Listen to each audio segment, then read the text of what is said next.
Imagine a country that can print money, and somehow the entire world still needs that money. Every country, every economy, every major oil deal. Now think about this. The most important resource on Earth, oil, is almost always sold in one currency. Not euros, not yuan, not gold, US dollars. But why? Why would countries across the planet sell their most valuable resource using someone else's currency? And why have some leaders faced serious consequences just for trying to change that? Because this isn't just economics. It's a system of power, influence, and control. The answer lies in something most people have never heard of, the petrodollar system. And once you understand it, you start seeing geopolitics in a completely different way. Because the petrodollar gives the United States something no empire in history has ever had. The ability to print money, spend trillions, and still remain the center of the global economy.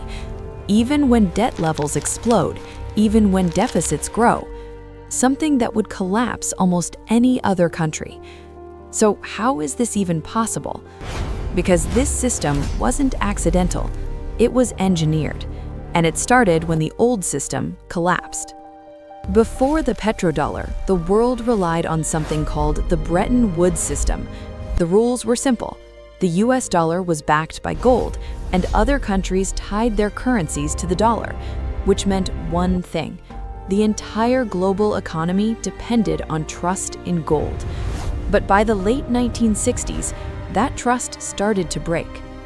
Because the United States was spending more than it could afford.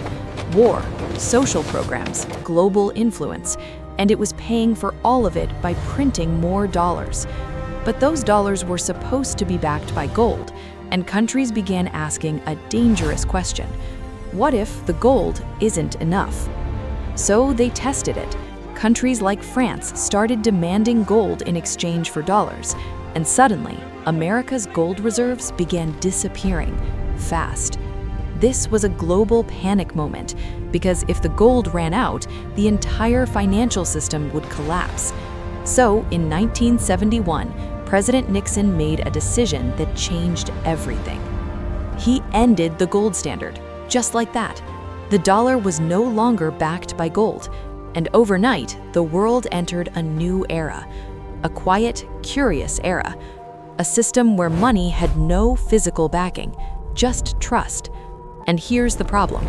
Trust is fragile, so the US needed something stronger than gold, something the entire world could not live without.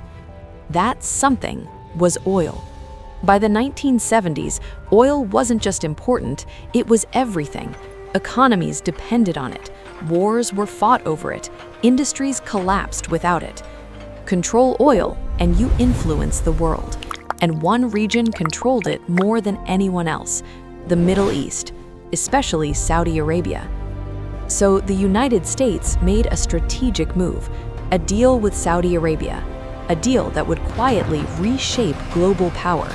Saudi Arabia would sell oil only in US dollars. In return, the US would provide military protection, weapons, and political support.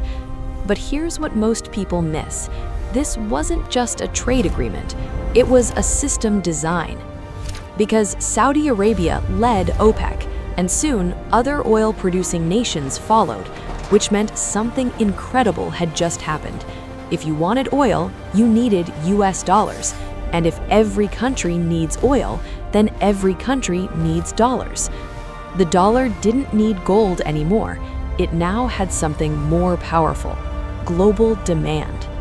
And then came the genius part. What did oil countries do with all those dollars? They reinvested them into US banks, into US markets, into US Treasury bonds, which meant the money came right back to America. This created a closed loop. The world buys oil, needs dollars, sends dollars to US prints more. Economists call this the petrodollar recycling system. And this is where things get powerful, because now the United States had something no country ever had, the ability to run permanent deficits without immediate consequences. But what happens when someone tries to break that system? In 2000, Iraq announced it would sell oil in euros, not dollars. A small change on the surface, but a massive threat to the system. 3 years later, the US invaded Iraq. Now, geopolitics is complex, but currency and oil are never separate from power. Then came Libya. In 2011, Gaddafi proposed a gold-backed currency for Africa, a currency for oil trade. If successful, it could weaken the dollar's dominance. Not long after, Libya collapsed into conflict, and NATO intervened. Coincidence? Maybe, but patterns like this raise questions. Now here's where things get interesting. For decades, no country seriously challenged the system, but today, that's starting to change. China, Russia, Brazil, Iran, Saudi Arabia itself, they are all exploring alternatives. China trades oil in yuan. Russia trades energy outside the dollar. New financial systems are emerging. This is called de-dollarization. But here's the big question. If the dollar loses its dominance, what happens next? Because the entire global system depends on it. The dollar still controls global trade, banking systems, financial markets, and central bank reserves. And the US has the largest capital markets in the world. Replacing that is not easy, which means the system won't collapse overnight, but it might slowly evolve. Because this isn't just about money, it's about infrastructure, global systems built over decades, trade routes, financial networks, military alliances, all reinforcing one thing: dollar dominance. But history shows something important. No global system lasts forever.